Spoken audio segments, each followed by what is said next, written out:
The bees are mad. I hear people say that a lot when they inspect a colony. They see a couple of bees flying around their head. Oh my gosh, I made them mad. All the bees are mad. Today I'm going to explain to you why so many beekeepers, when they make their inspections, fail to see the important things that really makes a difference on how well their bees do. Hey everybody, David Burns here, EAS Certified Master Beekeeper. Thanks for joining me. Always great to be with you again. So get this.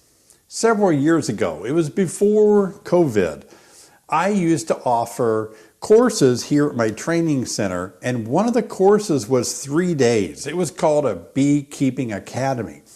I spent 3 days with a group of beekeepers, and they had to already have experience before they came to this course. In this particular Beekeeping Academy, one of the things that I did, I had one hive, and I took the class and I divided it into 3 groups. So we had 3 groups of beekeepers that would inspect the same colony.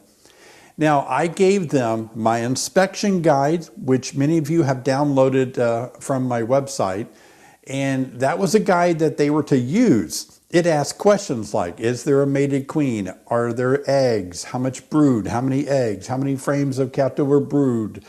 How many frames of nectar, pollen, and capped over honey? All that was on there.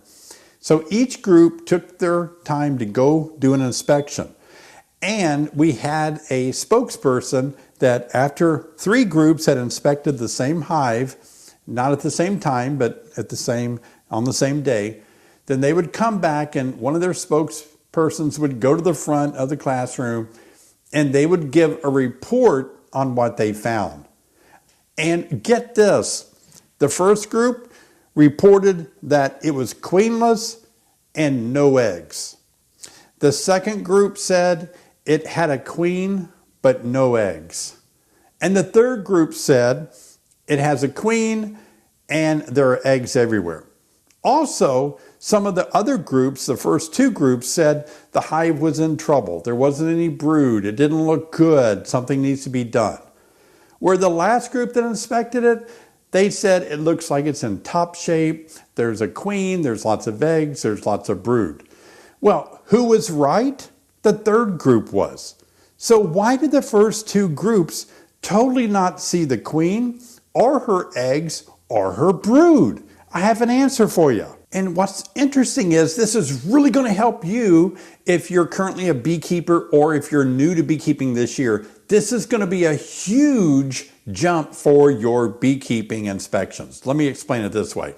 It has to do with emotional intelligence. That's what it's referred to today. And I'm not really solidly saying that you have to have emotional intelligence. I realize that some people debate that. But emotional intelligence is used in training leaders, in training people in the business world or military, so on. And so I want to just touch on that because I think there's some relevance on taking parts of the emotional intelligence equation and applying it to beekeeping. Let me explain it this way. Whatever you call it, emotional intelligence is your ability to assess a situation that's happening to you and be able to make good choices, maybe to make good, keep your emotions in check and make wise decisions on what you should do next, not just go crazy with your emotions and make mistakes. So I'm going to give you 4 tips today that will help you understand how not to make mistakes when you're inspecting your colony. Again, emotional intelligence is just the ability for you to effectively apply skills that benefit you and your bees very effectively. The first one is self-awareness, the ability for us to recognize our own emotions, our strengths, and our limitations, and how that benefits both us and our honeybees. Let me give you an example of this one. If you go into your hive and you've heard this sort of folklore that if your bees are runny on the comb and if they're loud, then your hive is probably queenless. That's kind of a folklore idea.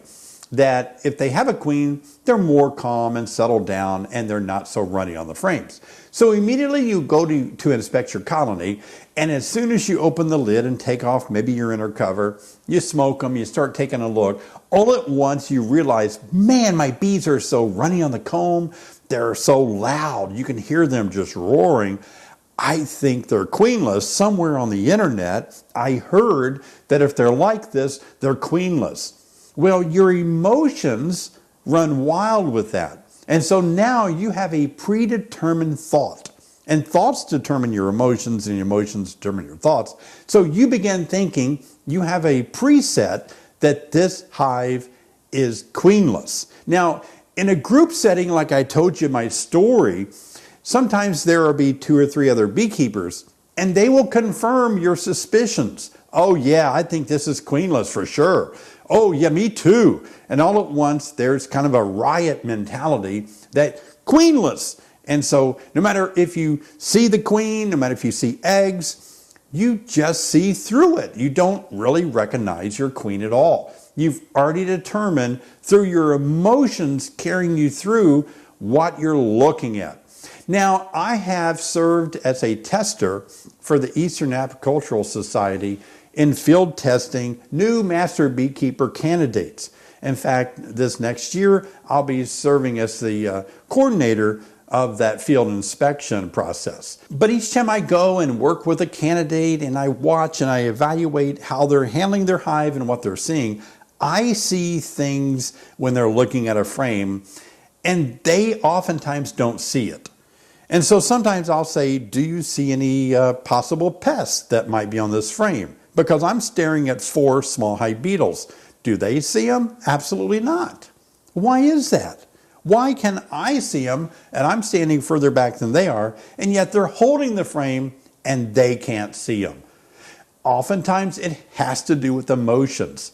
They might be worried and upset that they're going to possibly fail this exam because they want to be a master beekeeper. And so the stress of their emotions causes them to start looking for something that they think I want them to see.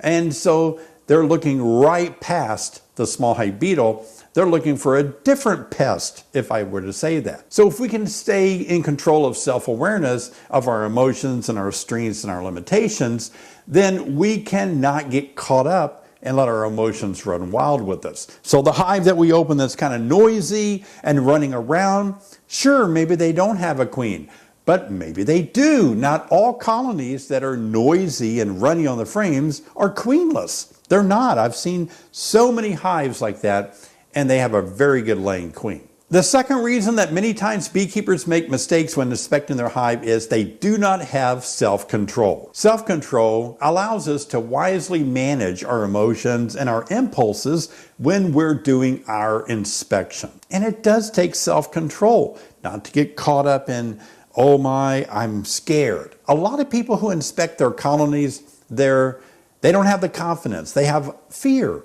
especially new beginners. If you're starting out this spring, the first time you open up your hive, after they get a little bit bigger in size, you're going to sort of be intimidated by all those bees. And so what may happen is you may not be in control of your emotions. Fear starts to run rampant. Oh my gosh, I'm nervous. There's a bee after me. The bees are mad. I hear people say that a lot when they inspect a colony. They see a couple of bees flying around their head. Oh my gosh, I made them mad. All the bees are mad. And they feel like, I have no control over my emotions. I just think all the bees are going to fly up and attack me and haul me off somewhere. And so they lose the ability to stay focused on their inspection and really see what they need to see. So it's important to learn how to stay in control of your emotions. After all, if you're not wearing enough protective gear, put more gear on. If that's why you're afraid they're going to sting your hands because you don't want to wear gloves, put some gloves on. Whatever it takes, you need to have the ability to stay in control of your emotions when you're inspecting the colony to make a good assessment about what's going on. And we have 2 more tips coming up on emotional intelligence. But before we get into those, let me encourage you to please subscribe. Thank you for subscribing. I'm going to give a shout out to 3 subscribers coming up. And you don't get a shout out unless you're a subscriber. So please subscribe. And also click on the bell so you'll be notified each time I make a new video. And give me a thumbs up. Another part of emotional intelligence is empathy. You need to have the ability to look at your hive and identify and understand what's going on. Now, do bees communicate that to you? Now, not really. Although the more experience you have as a beekeeper, the more you're going to be able to pick up on signs that your bees are giving you.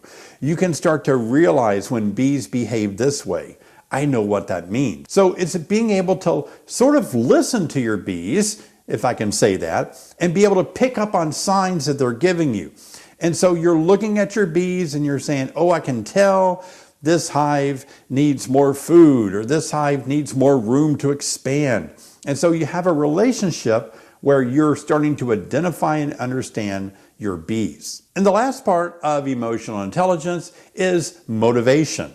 You need to have the ability to be motivated to enjoy your bees, to be motivated to work toward your beekeeping goals, and not just to be motivated by maybe how much honey they're going to make, how much money you can make in selling the honey, or how many hives that you can make so you can look better in the bee club because you have more hives than everybody else.